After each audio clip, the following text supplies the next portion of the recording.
Jangan lupa untuk subscribe YouTube channel Metro TV News dan nyalakan notifikasinya.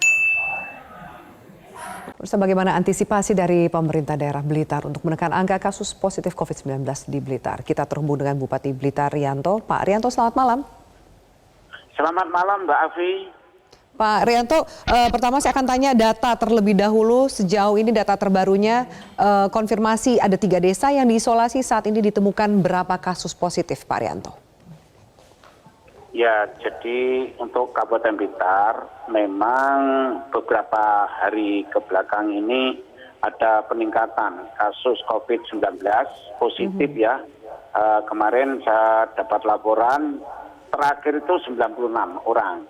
96 ini terdiri 10 orang meninggal. Ini sejak bulan Maret kemarin ya. Terus kemudian 23 masih 33 sudah sembuh. 33 sudah sembuh, kemudian yang 53 masih dalam taraf observasi atau perawatan. Ini Mbak, untuk perkembangan terakhir, dan nanti malam tentunya terus bergerak angka ini, mungkin justru yang sembuh tambah atau mungkin yang positif tambah, tapi semoga ini bertahan sampai angka itu dan sampai selesai sembuh semua. Iya, Pak Rianto, apa yang menyebabkan peningkatan angka kasus positif COVID-19 di daerah Anda? Dari mana penularan yang terjadi? Ya, jadi gini, memang nampaknya setelah Lebaran ya, itu masyarakat mobilitasnya sudah mulai tinggi, ya. Tidak sama saat Lebaran itu masih sepi, puasa sepi, ya.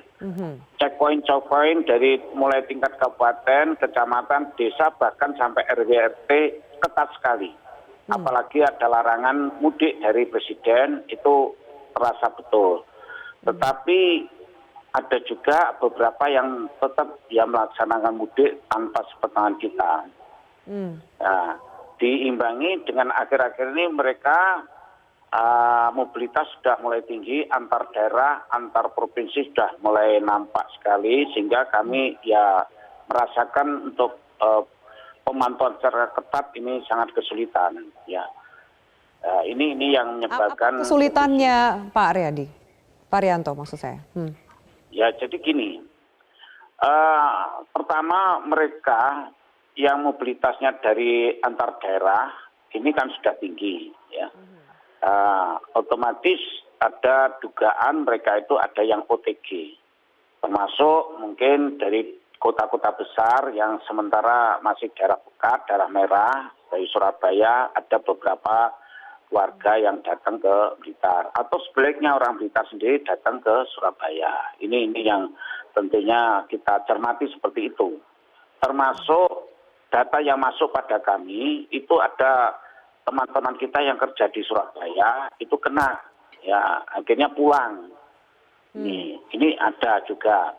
Terus kemudian ada yang mudik ini setelah selesai Lebaran dia mau kembali ke tempat kerjanya. Dia harus mencari surat keterangan sehat dengan cara swab. Nah, ternyata beberapa yang positif. Ini menurut data yang ada pada kami, antara lain mereka yang kerja di Kalimantan Timur, Berau ada, Kalimantan Utara ada, gitu. Sehingga inilah akhirnya kami terus merapat, ya, untuk melaksanakan tracing dengan cepat, ya, tracing, ya, kontak-kontak erat itu, termasuk yang terakhir yang tadi disampaikan oleh Mbak Afi itu ada teman-teman dari rumah sakit Mudi Waluyo-Lingi, mereka ada hobi untuk olahraga goes di luar, ya, di luar rumah sakit. Ikut goes klubnya. Nah, kebetulan salah satu di antara rombongan itu ada dokter yang kerjanya tidak di rumah sakit Mudi Waluyo. Itu juga masuk dalam satu rombongan. Goesnya enggak apa-apa, olahraga, bagus. Tapi setelah olahraga, mereka itu makan-makan. Istirahat, makan-makan, berkumpul. Ya, mungkin tanpa sadar, ya ada pelanggaran physical distancing di sinilah. Ada mungkin ada yang membawa virus OTG ini. Akhirnya ada salah satu dokter yang kerjanya tidak di Rumah Sakit Ngudi Waluyo ini pada tanggal 17, sepedanya itu tanggal 12 Juli kemarin, Mbak. 12 Juli kemarin. Nah, tanggal 17, jadi 5 hari berikutnya, ada salah satu dokter yang kerjanya di luar Ngudi Waluyo ini ada keluhan, akhirnya di swab muncul positif ternyata. Nah, akhirnya teman dari direktur rumah sakit ini segera memerintahkan untuk dengan tracing di lingkungan rumah sakit itu sendiri. Ya. Kebetulan rumah sakit baru membeli PCR, alatnya baru gitu. Nah, akhirnya mereka yang goes itu di tracing semua, di swab muncul positif. Ya, tadi sudah disampaikan pertama kali itu tanggal 18 tenaga yang medis yang ikut goes itu ada 4 orang yang positif langsung. Terus dikejar lagi di ruang-ruangan teman-teman yang di swab semua karena alatnya baru, ya. Akhirnya ketemulah angka 30 tadi itu.